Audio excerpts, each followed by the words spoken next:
Halo teman-teman semuanya, ketemu lagi dengan channel Pegawai Histeria.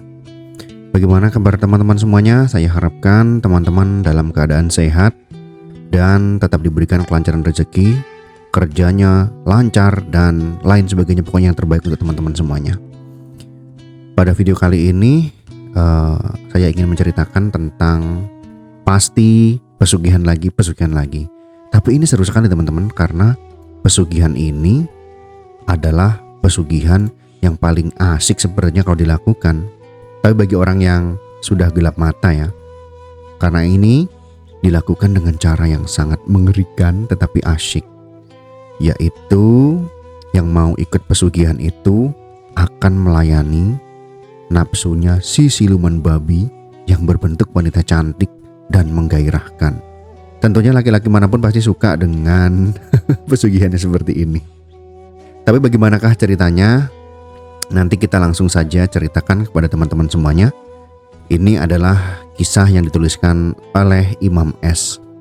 Bagaimanakah kisahnya? Langsung saja kita dengarkan kisahnya dari awal sampai akhir ya teman-teman ya. Tapi sebelum lanjut nonton, bagi teman-teman yang suka dengan channel Pegawai Histeria dengan cerita-cerita seperti ini, silakan support kami dengan cara subscribe dan aktifkan tanda loncengnya. Lanjut.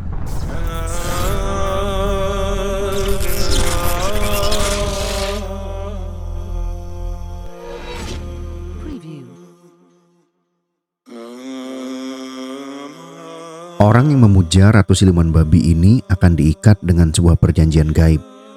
Dia harus melayani si ratu berhubungan seks setiap 35 hari sekali. Si pemuja akan jadi korban jika dia tak sanggup lagi melayani nafsu seks si ratu yang haus seks. Ratu Siluman Babi ini merupakan penguasa gaib sebuah bukit kecil bernama Sikambang yang ada di wilayah Kecamatan Pituruh, Kabupaten Purworejo, Jawa Tengah. Sikambang meski hanyalah perbukitan kecil, namun keberadaannya sangatlah dikeramatkan hingga saat ini.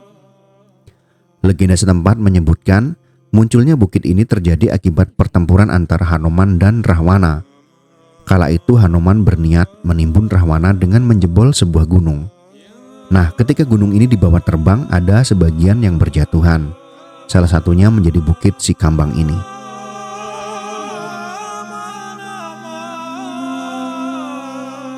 Disebut dengan Sikambang karena saat serpihan gunung ini jatuh, daerah tersebut merupakan rawa-rawa, sehingga terlihat seperti mengambang di atas air. Meski luas bukit Sikambang tak seberapa, namun tak sembarangan orang berani menaiki bukit ini. Sejak zaman dulu, Bukit Sikambang memang dikenal sebagai tempat untuk mencari pesugihan. Masyarakat menyebutnya dengan sebutan pesugihan Putri Celeng. Disebut demikian karena yang dipuja para penganut pesugihan ini adalah seorang ratu siluman babi.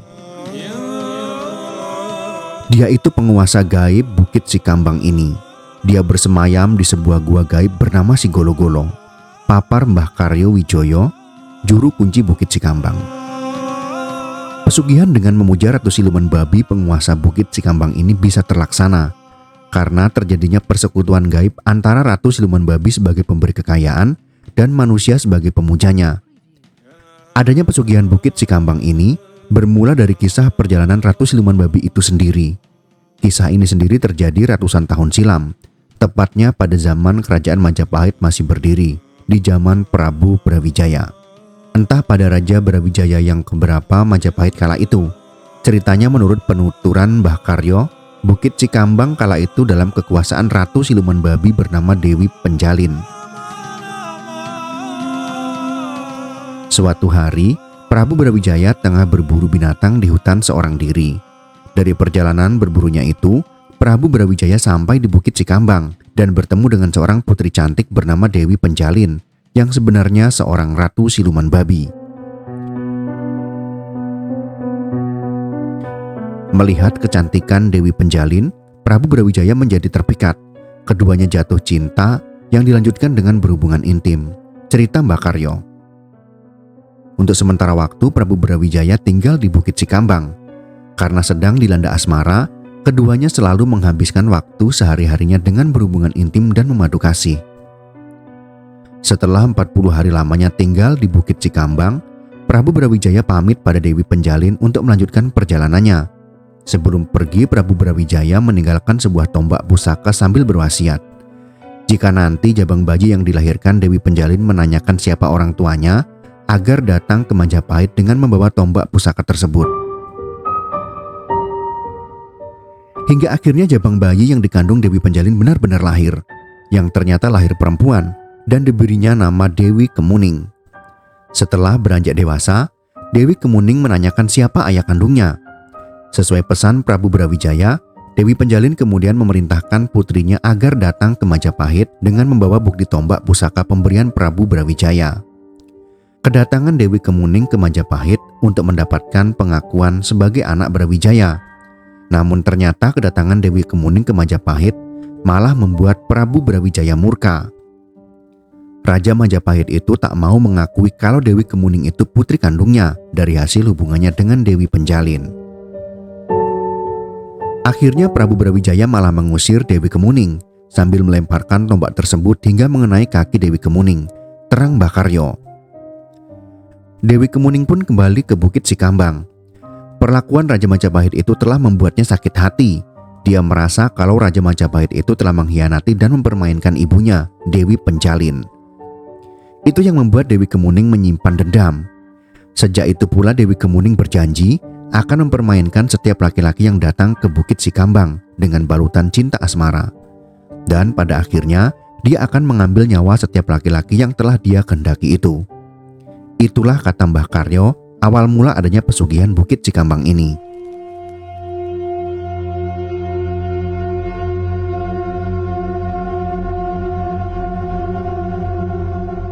Meski begitu, Dewi Kemuning baru bisa melampiaskan dendamnya itu ratusan tahun kemudian, tepatnya pada tahun 40-an.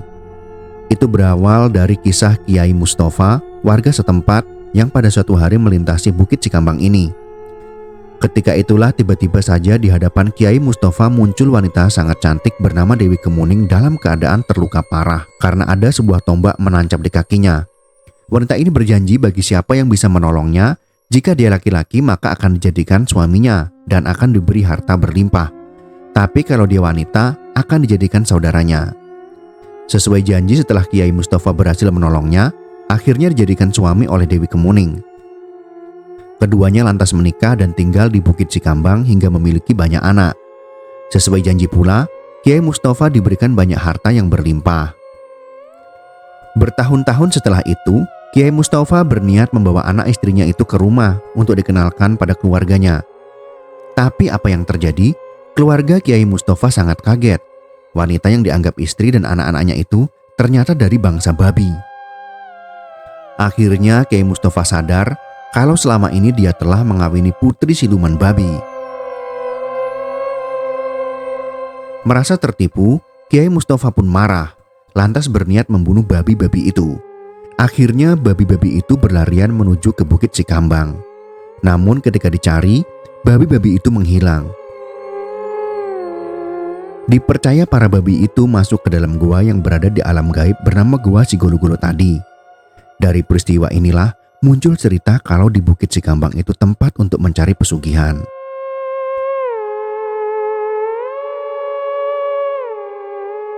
Itulah kenapa siapa saja yang akan mencari pesugihan ini harus masuk ke Gua Sigolo-Golo tadi. Meski berada di alam gaib, asal tahu caranya pasti bisa. Jelas Mbah Karyo.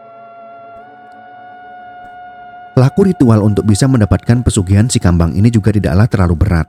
Bahkan pesugihan yang satu ini jauh berbeda dengan pesugihan pada umumnya yang biasanya harus menyediakan tumbal nyawa manusia tiap tahunnya.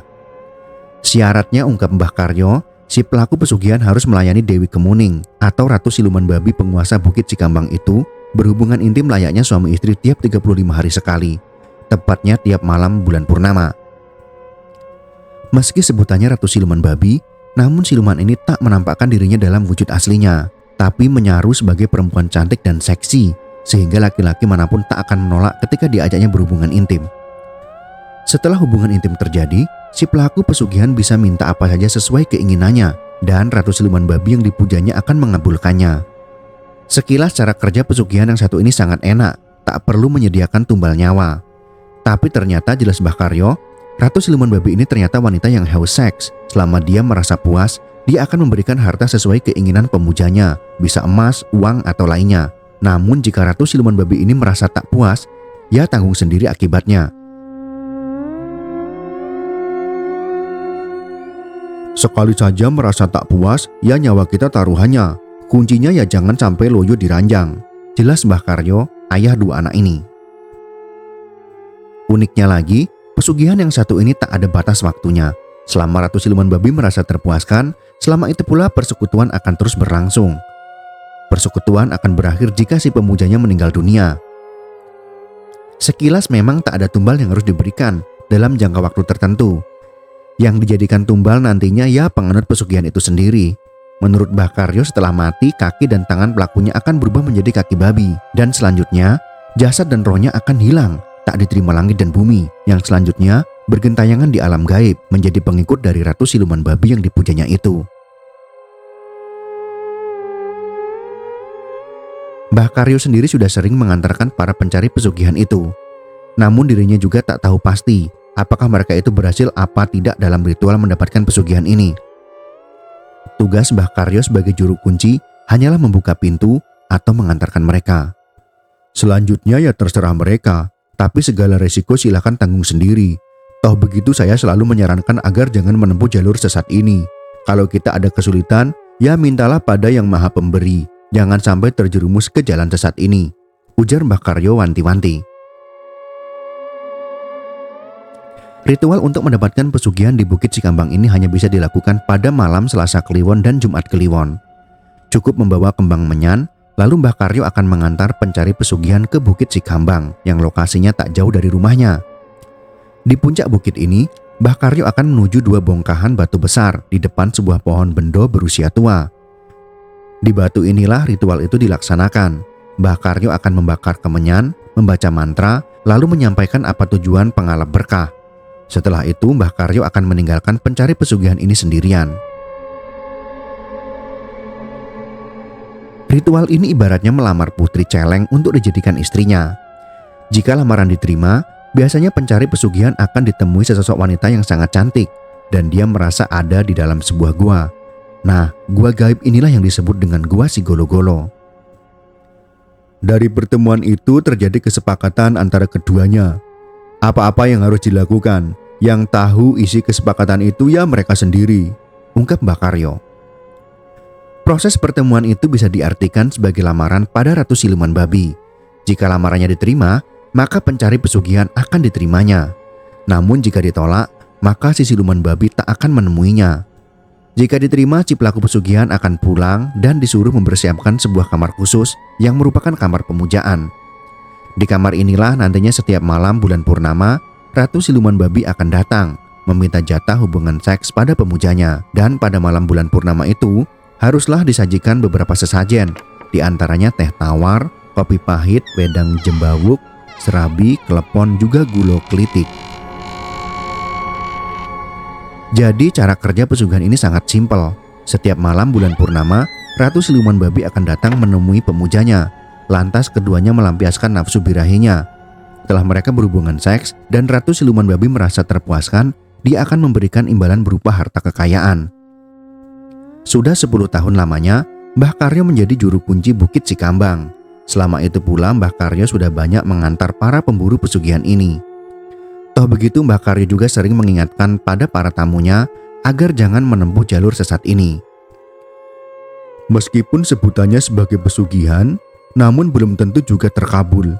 Ibaratnya kita melamar, ya kadang-kadang ada yang diterima, namun juga ada juga yang ditolak, pungkas Mbah Karyo.